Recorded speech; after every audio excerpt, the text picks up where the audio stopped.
हजरत सालबा बिन Abdurrahman हुजूर के सहाबी हैं। नबी पाक सल्लल्लाहु अलैहि वसल्लम ने फरमाया जाओ फला आदमी को बुला के लाओ। बुलाने चले गए तो रास्ते में एक औरत बेपर्दा थी। एक नज़र उसको देखा, पहली नज़र वैसे ही माफ़ है, दोबारा अब जो देखता है वो जानबूझ के देखता है। दोबारा नज़र उठी। हमारे यहाँ सारी सज़ा औरतों के लिए है कि पर्दा करें, हालांकि पर्दा मर्द का भी है।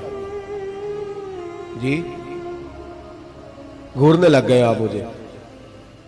पर्दा जिस तरह औरतों को हुक्म है ना कि नजरें नीची रखो, इसी तरह मर्दों को भी हुक्म है कि तुम भी अपनी नजरें, अगर औरत सामने बेपर्दा आ जाएगी तो मर्द ये नहीं कहेगा वे खोए पर्दा ही नहीं कर दी। अब वो क्या करेगा?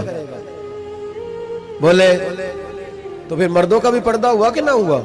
हमारे यहाँ अजीब मामला है, पर्दा सिर्फ औरतों का है, मर्द को खुली छुट्टी है, जो मर्जी गंदमंद देखता फिरे मादल। मना किया नबी पाक और फरमाया ये नजर शैतान के तीरों में से तीर है, इससे बचो, ये तुम्हारी रूह पे लगेगा, तुम्हें घायल कर देगा, मार देगा तुम्हें। मर्द की आंख का भी पर्दा है, नजर झुका के रखेगा।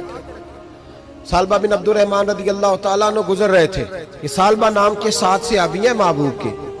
बाज़ों का ख्याल आता है कि एक फलां सालबा की भी हमने 7 सहाबी हैं, इसे एक नाम अब्दुल्ला नाम के खुदा जाने कितने सहाबी, 20 मेरी नजर से गुजर चुके। तो जनाब सालबा बैठे थे, फरमाया फलां को बुला के लाओ। जब बुलाने गए तो रास्ते में औरत पे नजर पड़ी। पहली नजर तो माफ है, लेकिन दोबारा देख बैठे। दोबारा नजर पड़ी तो परेशान हो गए। ख्याल आया मैंने तो खयानत की अपने नबी पाक से, हुजूर ने तो मना किया ये काम करने से। अब वापस हुजूर के पास नहीं आए, जंगल में चले गए। इब्ने कदामा ने किताबु तव्वाबीन में इस रवायत को लिखा है। कहते 40 दिन वो पहाड़ों में रोते रहे कि या अल्लाह मुझसे गलती हो गई। कितने दिन? अब हमारा शुगल है, इसको लोग गुनाह ही नहीं समझते। बदनिगाही तो कोई गुनाह ही नहीं, अब तो ये शुगल है। अब तो हमारे यहाँ माज़ अल्लाह ताला सियाने बयाने बंदे बीच बैठे होते हैं जब ये बातें हो रही होती, ये शुगल है हमारा। अब तो अब्बा के सामने बच्चा वॉलपेपर गंदी तस्वीर का लगाया होता है, पर वो कहता है उम्र है ना जी, उम्र है ना जी, मुझे पता ही नहीं है कितना गंद कर रहा है, ये तबाह हो जाएगा रूहानी तौर पर। अगर ये गंद देखने में उलझ गया तो इमाम शाफी का फतवा है, जिसकी नजर गंदी होती है उसका हाफजा कमजोर होता है, वो कोई बड़ा काम नहीं कर सकता, वो नफ्सियात का मरीज हो जाता है जो गंदी नजर वाला आदमी होता है। हमें पता ही नहीं कि हमारे मसाइल असल में है क्या।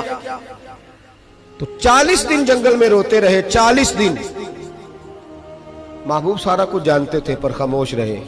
हजरत जिब्रील अमीन हाजिर हुए, अर्ज की या रसूल अल्लाह आपका वो गुलाम रो रहा है। रब कहता उसे बुला ले, मैंने उसका गुनाह माफ कर दिया है। तो नबी पाक सल्लल्लाहु अलैहि वसल्लम ने हजरत मौला अली शेर खुदा और जनाब सलमान फारसी को भेजा, फरमाया फलां जगह है, ले आओ।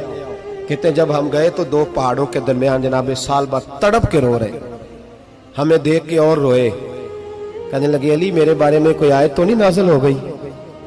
तो कहा नहीं, चल हुजूर ने बुलाया है। कहा अच्छा हुजूर कहते क्या थे, फरमाते क्या थे? कहा पता नहीं, लेकिन बुलाया है।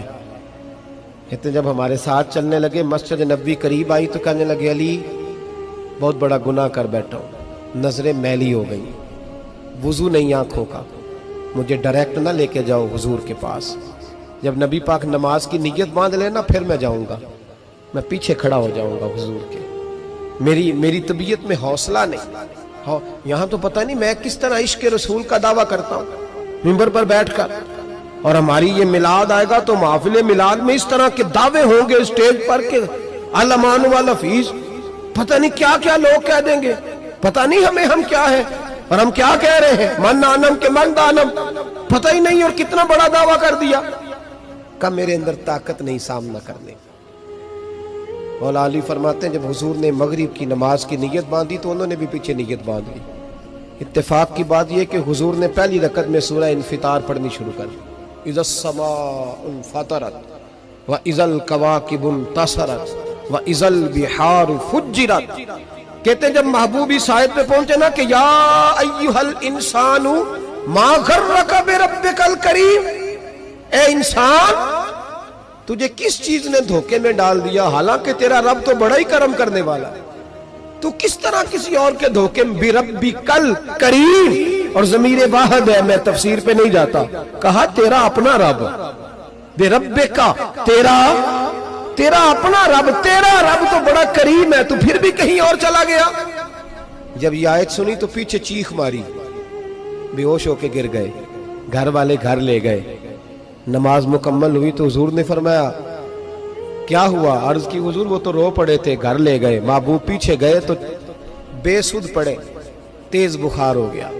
नबी करीम सरहाने बैठे और उनकी गर्दन को उठाकर सर को गोद में रखा और जब बालों में दस्ते मुबारक फेरा तो आंखें खोल दी और झट से अपना सर जमीन पे रख के कहने लगे हुजूर मैं इस काबिल नहीं कि आपकी गोद में मेरा सहारा है, इस काबिल नहीं, बड़ा मुजरिम। तो महबूब ने फरमाया तुझे मुबारक हो, रब ने तुझे माफ कर दिया है, अल्लाह भी राजी है, मैं भी राजी है। अब हुजूर के कदमों के करीब आए तो कहने लगे हुजूर आप राजी हैं? कहा राजी हूं। फरमाया फिर मेरे लिए दुआ करें, अल्लाह इसी रजा में मुझे कबूल कर ले। बस ये बात हुई थी, उन्होंने कलमा पढ़ा तो रूह परवाज कर गई। परवाज मेरे भाई एहसास पैदा कर।